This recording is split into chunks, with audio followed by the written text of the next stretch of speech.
And I'm by Pastor Jim Shipstead from First Congregational Church of Anaheim. I'm so delighted today to have Jack Gutman, who survived Normandy. He was a medic there. I know they're already beginning the D-Day celebrations in France today, and of course we will be celebrating tomorrow as our country. But first of all, Jack, I want to thank you so much for your service in the military. I know you went at a very young age, and then later you went to the South Pacific. Was it Okinawa? Yes, Okinawa. In Okinawa. So not only did made the invasion there. Yeah, Jack's a professional comedian who has been at our Just Ordinary Guys meeting at our church for the last 13 years when we first started it. So, Jack, just share a little bit about your experience and anything you'd like to share with us today. Well, I'd like to share that what I went through at age 18 on Normandy, Omaha Beach, was hell, and I wouldn't want any young man to go through it. But it was to do something for our country and to give freedom to the French people. Mm-hmm. And for a long time I didn't like the French because I thought they didn't care. But when I finally went back to do a documentary in 2000, it was 5 years ago. 2019, yeah. Yeah, 2019. I found the French were just wonderful, wonderful people. And I really loved them. It was a great experience. I got a chance to shake hands with President Trump because he spoke there, and the President of France also. So he was a gentleman, real wonderful. And I'd like to just tell people that when I hit that beach, I was just 18. I did not feel important, and I have a reason for saying that. It's because, but when I came across the first person that was gushing blood, I became the most important man in that soldier's life. And it was surreal for me. And you know, I say that because God has given you a gift.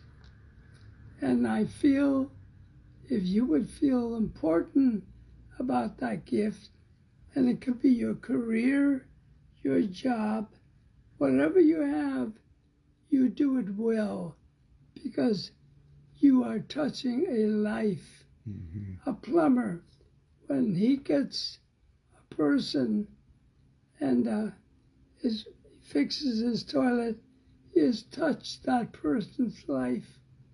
And that goes with all jobs. With the job you have, computer, whatever it is, you are touching a life. And if you look at it that way, you'll have a different attitude. I learned a great deal.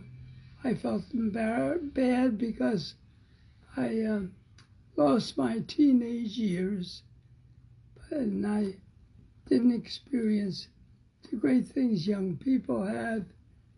I was making an invasion on Omaha Beach, and I don't regret serving my country. I'm very happy I did, and I would do it again. But if we not go to war, I will just be very grateful. And what I honestly feel about the thing with Ukraine and Russia is that I wish they would work out a ceasefire, because a big country like Russia, is not going to let a small country beat them. And they'll do everything possible, but I don't like to get into politics. But anyway, that's my opinion. But you know, on this D-Day, I say this: do your job well, and touch lives. You'll find yourself so happy, and you'll be better off personally. Well, thank you, Jack. And why don't you tell us a little bit about the book that you wrote? I know I've read it and have given it to many veterans, and it's really helped them a lot in their postpartum depression. Yeah, the book I wrote is One Veteran's Journey to Heal the Wounds of War. It's on Amazon, and it's been on Amazon for 9 years. Wow. And it's helped many people. And I've got an interesting thing. The one guy read my book when I was doing the documentary there, and I just finished doing 4 interviews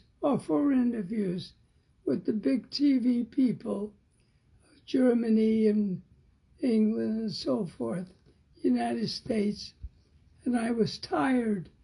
And I went to sit down. My son was getting me a sandwich and coffee, and a guy comes up to me, and he says, I read your book, and I'd like if you would give me a 10-minute interview on my camera. And I was going to turn him down because I was so tired. But he said, I deal with PTSD people. And I said, oh, them? Well, then because I had gone through 66 years of it. And I said, I'll do it in 10 minutes for you. When I did that interview, I gave him my card and dismissed the whole thing. And 4 months later, I got a call from him, and he said that 10-minute deal that you made saved 6 men from committing suicide. Wow. And I was blown away, and I said, I will try to touch lives, let them know the truth, and then it may save their life. Because it breaks my heart when I hear a soldier or any military person died because of their own hand with suicide. Yeah. Jack, I remember we were doing a multicultural fest, and you were doing some jokes for us. A lot of people gathered there, and a young woman came up, and someone that you had spoken to at Walmart. Why don't you just close with that story very quickly? There was a woman that when I had a job, when things looked low for me, I had a job at Walmart as a cashier, and I was 89 then, and I had gone through PTSD and so forth, and I was trying to I said, God, what'll I do? And he just said, touch lives. I could hear it in my head. So people would come through, and I would say, how's life going? And they would say, oh, life sucks, so forth. All of a sudden, a woman came through pregnant, and she came through, and I said the same thing to her, and she starts pouring out her heart to me. And I felt she needs to talk. So I said, I'm taking a break in a couple of minutes. If you'll sit at that bench over there, I'll sit with you and we'll talk. Well, I sat with her, we talked, I listened to her problem, I prayed with her, and the next thing you know, she left. I injured my back, and so they settled with me, and I finally was back doing my wallpapering work and so forth. And I was doing a show at your church there, Jim. Yeah. And it was outside, and all of a sudden I had no badge on, and there was all these people sitting out there, and I hear a voice saying, "Jack," and I look over, and she's sitting with some friends of mine, Chuck Bennington and all, near them. And I walked over and I said, "Do I know you?" And she said, yes. She was sitting there with a blue-eyed baby boy and her husband. And she said, "Didn't you work at Walmart almost a year ago?" And I said, "Yes." And she said, "Well, I'm that woman who was pregnant, and you prayed for me and changed my life." Wow. And her husband said, "Is this the Jack you keep talking about?" And she said, "Yes, that's him." And he said, "Thank you for my wife." And she said, "See this blue-eyed baby boy?" I said, "Yes." She said, "I named him Jack after you." Wow. I was just blown away.